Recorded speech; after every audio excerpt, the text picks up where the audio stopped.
हरि बोल दंडवत प्रणाम। हम सब ने चित्रगुप्त का नाम सुना है, यमराज और चित्रगुप्त। और हम चित्रगुप्त के बारे में कुछ जानते नहीं हैं। हम ऐसा सोचते हैं कुछ लिख के रखते हैं। स्कंद पुराण में इतिहास आता है, धर्म बुद्धि नाम का एक प्रधानमंत्री, एक राजा का, इतना उसने राजा का और जनता का हृदय जीत लिया था। राजा अपने काम पे आते ही नहीं थे। वो सदैव अपने रानी, अपने परिवार के साथ रहते थे। पूरा काम इसको ही सौंप दिया था, धर्म बुद्धि को। जनता भी इतना खुश थी उससे कि उनको राजा का जरूरत ही नहीं पड़ा, यही सब काम संभाल लेता था। नाम धर्म बुद्धि था मगर था अंदर से बहुत गलत काम करता था, बहुत पैसा बना लिया था।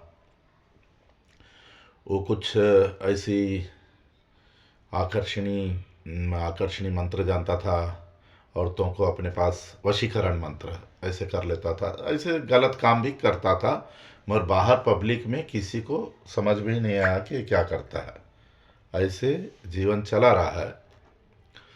मरना तो है, मरा, ले गए यमराज के पास। यमराज नहीं आते हमें लेने, 3 यमदूत आते हैं, क्योंकि हम मन, वाणी और कर्म से पाप करते हैं। तो इनको ले आए। अभी वहाँ कोई एक यमदूत इसके सब पाप बता रहा है यमराज के सामने। तो इसने बोल दिया मैंने ये सब पाप किए ही नहीं। यमराज कहते हैं भैया साक्षी है। बोलता है कौन है साक्षी? तो यमराज जी ने 14 साक्षी बताए, पृथ्वी, आकाश, सूर्य, चंद्र, वायु, पेड़, ऐसे अग्नि, नक्षत्र। ये बोलता है सब अपने लोग लेके बैठा है, मेरे गांव से 14 लोगों को बुलाओ, वो साक्षी देंगे मैं कैसा था। तो अभी यमराज जी कहते हैं चित्रगुप्त को बुलाओ। चित्रगुप्त आया और यमराज ने बोला दिखाओ इसका। यानी चित्रगुप्त का मतलब जो चित्र को गुप्त रखता है। चित्र यानी जैसे मूवी बोलते हैं, फिल्म बोलते हैं।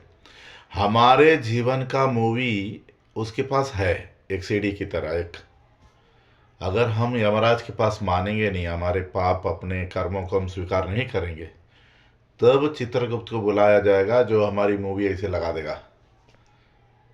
तो ऐसे ये धर्म बुद्धि फंस गया। मगर इसकी कहानी तो और भी आगे है। मैं तो चित्रगुप्त के बारे में बताना चाहता था। अभी पूछा गया कि इसने कोई अच्छे काम किए हैं क्या? तो इसने जीवन में 3 अच्छे काम किए थे।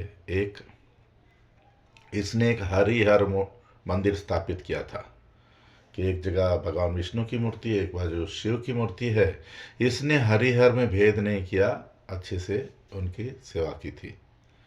ठीक है बोला यमराज। दूसरा, तो इसने एक गुरुकुल स्थापित किया था जहाँ विद्यार्थियों को 800 विद्यार्थी एक साथ पढ़ाई कर सकते थे। उनको सारा मुफ्त रखा था, खाना पीना रहना। तो ये भी एक अच्छा काम किया था उसने। तीसरा काम बताया गया कि इसने एक बार अपने घोड़े पे कहीं जा रहा था, कहीं एक बहुत बड़ी भीड़ इकट्ठा हो गई थी। तो ये गया तो दलदल में गाय फंस गई है। गाय अभी ऐसे तड़प रही है। सब लोग अरे बचाओ बचाओ, और कोई दलदल में नहीं जा रहा है कि खुद भी फंस जाएगा।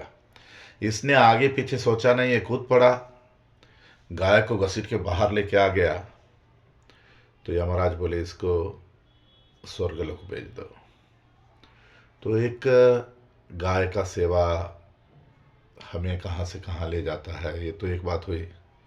बात में यहाँ चित्रगुप्त की करने आया था कि चित्रगुप्त का मतलब ये नहीं कि वो लिखता है, एक एक का लिखेगा वो तो पागल हो जाएगा। करोड़ों जीव है तो उसके पास ऐसे हम लोगों की मूवीज बना के रखता है। तो ध्यान रखो, बच नहीं पाओगे। अरे वो दंडवत प्रणाम।